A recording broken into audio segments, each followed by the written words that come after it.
সমুদ্রে বিপত্তি। উত্তাল ঢেউয়ের দাপটে নিয়ন্ত্রণ হারিয়ে চড়ায় আটকে গেল একজন মৎস্যজীবীদের ট্রলার।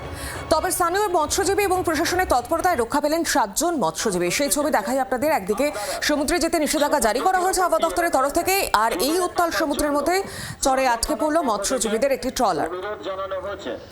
সেই সঙ্গে এলাকাবাসীগণের উদ্দেশ্যে জানানো যাচ্ছে, যাদের কাঁচা বাড়ি রয়েছে, আপনারা কাছাকাছি কোনো পাকা বাড়ি বা স্কুলে আশ্রয় নেওয়ার জন্য সাগর থানার পক্ষ থেকে অনুরোধ জানানো হচ্ছে। আপনারা এই কয়েকদিন সমুদ্রে মাছ ধরতে যাবেন না, কিংবা যে সকল মৎস্যজীবী ভাই সমুদ্রে মাছ ধরতে গেছেন, আপনারা সমুদ্র তীরবর্তী এলাকায়, আমরা ওখানে গেছিলাম সকালবেলা নৌকাটাকে উদ্ধার করার জন্য। তার সঙ্গে আমাদের কোস্টাল থানার সাহেবরা ওনারা ছিলেন, ওনাদের সহযোগিতার উপরে আমরা নৌকাটাকে উদ্ধার করে নিয়ে আসতে পেরেছি। 4খানা নৌকা মিলে, আর পাশে ওনারাই ছিল।